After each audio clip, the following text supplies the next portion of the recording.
हीरापुर गांव मुख्य नदी के किनारे बसा था। हरियाली, खेत और शांत वातावरण से भरा ये गांव बाहर से बहुत सुखी लगता था। लेकिन इसी गांव में दो युवा रहते थे, रघु और माधव, जिनकी सोच और जीवन शैली एक दूसरे से बिल्कुल अलग थी। रघु गांव के सबसे धनी किसान रामलाल का इकलौता बेटा था। उसके पास खूब जमीन थी, पक्का मकान था और खेती का पूरा काम संभालने के लिए कई मजदूर थे। रघु को बचपन से किसी चीज की कमी नहीं रही। उसका दिन देर से शुरू होता था। सुबह लगभग 9 बजे उठकर वो खेतों में बस एक चक्कर लगाता, मजदूरों को इधर उधर के निर्देश देता और फिर चौपाल पर बैठकर दोस्तों के साथ गप्पे मारता या घर लौटकर आराम करता। उसका मानना था कि जब जिंदगी बिना मेहनत के आराम से चल रही है तो संघर्ष करने की क्या जरूरत है। धीरे धीरे उसने आराम को ही जीवन का लक्ष्य बना लिया। बाहर से वो हंसमुख और बेफिक्र दिखता था, लेकिन अंदर ही अंदर उसकी समझ, कौशल और आत्मनिर्भरता सुस्त पड़ती जा रही थी। दूसरी ओर माधव एक साधारण किसान परिवार से था। उसके पिता का देहांत कम उम्र में हो गया था और परिवार के पास थोड़ी सी जमीन ही थी। माधव जानता था कि अगर उसे अपनी माँ और खुद का जीवन संभालना है तो मेहनत के अलावा कोई रास्ता नहीं है। उसका दिन सूरज निकलने से पहले शुरू होता था। वो अपने छोटे से खेत में पूरी लगन से काम करता, दिन में मजदूरी करता, शाम को गांव के बच्चों को पढ़ाता और रात को नदी से मछली पकड़कर कुछ अतिरिक्त कमाई करता। संघर्ष उसके लिए मजबूरी नहीं बल्कि सीखने का जरिया बन गया था।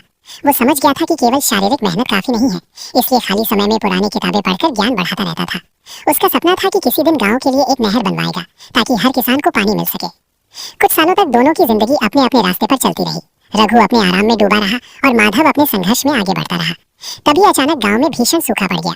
नदी का जलस्तर इतना नीचे चला गया कि खेतों की सिंचाई लगभग बंद हो गई। सबसे पहले संकट रघु के खेतों पर आया।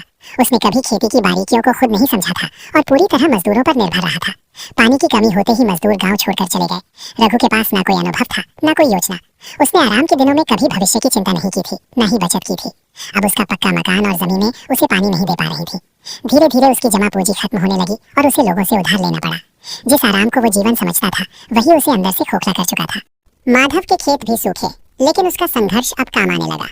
उसने किताबों और अनुभव से सीखा था कि सूखे में कौन सी फसलें कम पानी में उगाई जा सकती हैं। उसने समय रहते अपनी फसलें बदल दी। वर्षों की मेहनत और ईमानदारी के कारण गांव वाले उस पर भरोसा करते थे।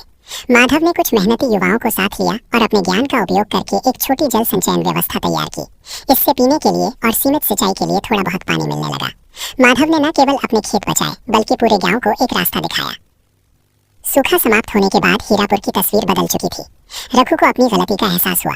वो माधव के पास आया और बोला कि उसके पास सब कुछ था, लेकिन आराम ने उसे निष्क्रिय बना दिया। उसने कभी मेहनत करना और समस्याओं का सामना करना नहीं सीखा। आज उसके पास जमीन तो है, लेकिन उसे उपजाऊ बनाने की ताकत नहीं बची। माधव ने शांत स्वर में उत्तर दिया कि संघर्ष ही जीवन का असली गुरु होता है। आराम से चीजें मिल सकती हैं, लेकिन उन्हें संभालने की क्षमता केवल संघर्ष से आती है। जिसने धूप में चलना सीख लिया वही छांव का असली मूल्य समझ पाता है। बाद में माधव ने गांव की अगुवाई की और सरकारी योजनाओं की मदद से एक बड़ी नहर बनवाई, जो उसका वर्षों पुराना सपना था। रघु ने भी अपनी बची हुई जमीन पर माधव के साथ मिलकर मेहनत करना शुरू किया। अब उसने समझ लिया था कि सच्चा सुकून बिना मेहनत के नहीं बल्कि संघर्ष के बाद ही मिलता है। ये कहानी हमें सिखाती है कि आराम एक मीठा जहर है जो क्षमताओं को धीरे धीरे खत्म कर देता है, जबकि संघर्ष एक तपस्या है जो इंसान को मजबूत, समझदार और सफल बनाती है। जीवन का असली सुख उसी आराम में है जो संघर्ष के बाद मिलता है, न कि उस आराम में जो बिना प्रयास के मिल जाए। ऐसी ही प्रेरणादायक कहानियाँ हर दिन सुनने के लिए वीडियो को लाइक, चैनल को सब्सक्राइब और बेल आइकन दबाना ना भूलें।